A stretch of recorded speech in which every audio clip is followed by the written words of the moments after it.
Accessible Media Incorporated, AMI for short, is a not-for-profit multimedia organization with bureaus across Canada.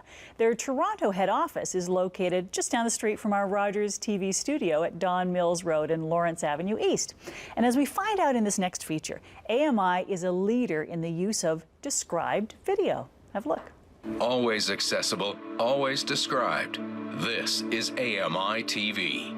The company was originally called MBRS, and back in, I think it's 1991, it was launched as a reading service, so under the banner of VoicePrint. So we would have volunteers from across the country come into our offices that were located across the country, and they would take local articles from local newspapers. So it could be the Toronto Star, it could be the Vancouver Sun, it could be whatever it may be, and they would read it and create an audio file that would play out on the network. So if you're blind or partially sighted, you could listen along to the written word or newspapers across the country.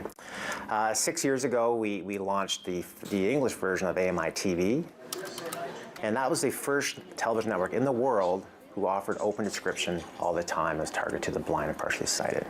And then a year ago, we launched our French version of that. So it started off as a reading service, evolved into a television network in both in English and French.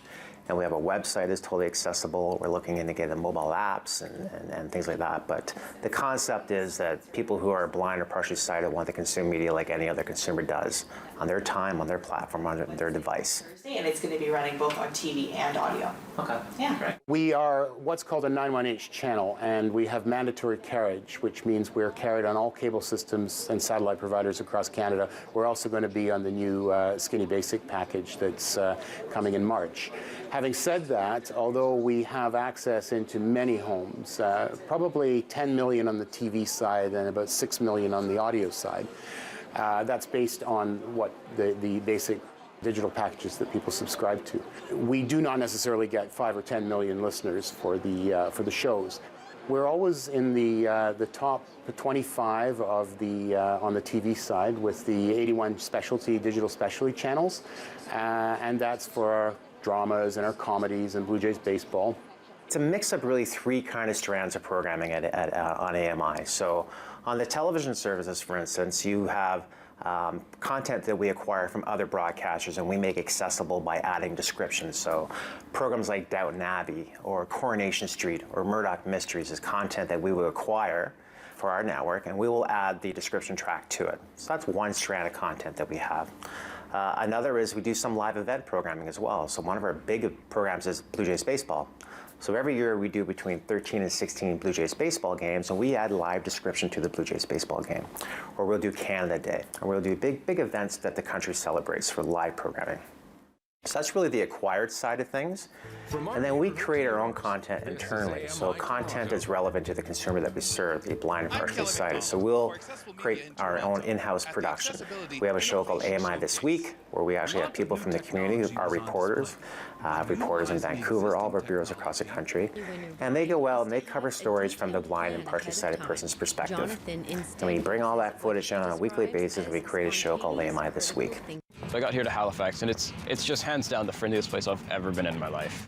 A new season of AMI's Four Senses has begun, and for those who are unacquainted, hosts Christine Ha and Carl Heinrich whip up delicious dishes that feature a unique sensory element each episode.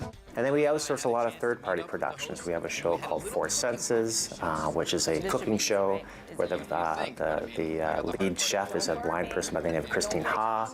We have a show on AMI Télé called C'est ma regarde, which is barely the same as AMI This Week. So we'll outsource content, and it's content that's relevant to our consumer that they can't get elsewhere. Content that's reflective of their consumer. Content that shows people from their community participating in society just like anybody else. So that's kind of the three strands of program that we make up here at AMI. Comment allez-vous? Très bien ce matin. Ça a été une super de belle nuit encore. Mandatory carriage means that we have to produce 500 hours a year of new described video programming on our AMI TV and AMI Télé channels.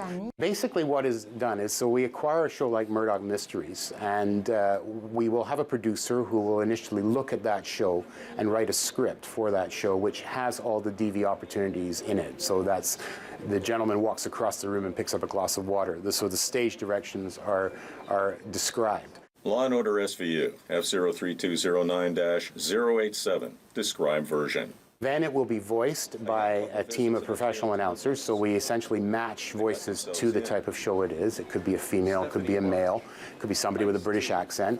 And then those voices are recorded, and then in the post-production process, those voices are then edited into the soundtrack of the show. Keeping in mind things like the sound effects that are already happening in the show, the music, and obviously you don't want to have somebody who's describing voice walk over top of the dialogue that's going on. So there's a fair bit of finesse involved, and we take a lot of pride in the way that we develop and produce our DV here. Law and Order Special Victims Unit, created by Dick Wolf. Beautiful. Excellent. Let's go to the top and do the slate now. This is a movie called It's Complicated. A funny movie with Meryl Streep and Alec Baldwin about a divorced couple who decide to reconnect as bed buddies. So it's pretty humorous, very funny. If you take a look here, you can see that the script is quite heavy.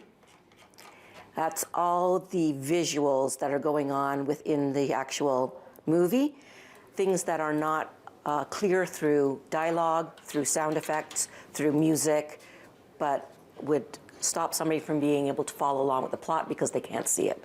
That's my job, is to fill all that in. But aside from DV, we do other types of description. We do live, which is things like sporting events, Blue Jays baseball, the Grey Cup football games, award shows, Santa Claus parade, Remembrance Day, special ceremonies. Those are things that are being described live to air as they broadcast. That's a whole different skill set. The New York skyline glitters with city lights. Police investigate several crime scenes. The people who work at AMI, the culture that we have here and what we've fostered here, all of our producers, all of our staff, all of our technical operators are all after the same thing, is that they want to work in an organization that is making a difference in broadcasting. I can't do this. Yes, you can. One big push. Come on. Good. Push. Have that leg and pull. One more big push. Come on. Couple struggle to get their couch out of an elevator. Oh, what a novel idea. They and a neighbor are frustrated with each other. Without description, someone who can't see this might think a baby was being born. Find described video for those who are blind and partially sighted with AMI's DV guide. We need to be really mindful of our audience and of our audience needs. Sadly, with the boomer generation aging, there is going to be an uptick in the number of people that do have challenges with vision loss. So not just AMI, but the entire industry really needs to address that in terms of the opportunity that they have to create content that's going to reach those people and service their needs. A young couple visits an upscale townhouse. They let themselves in. Residents of Earl Briggs, West 86th Street. Everybody loves Go around at 6:40.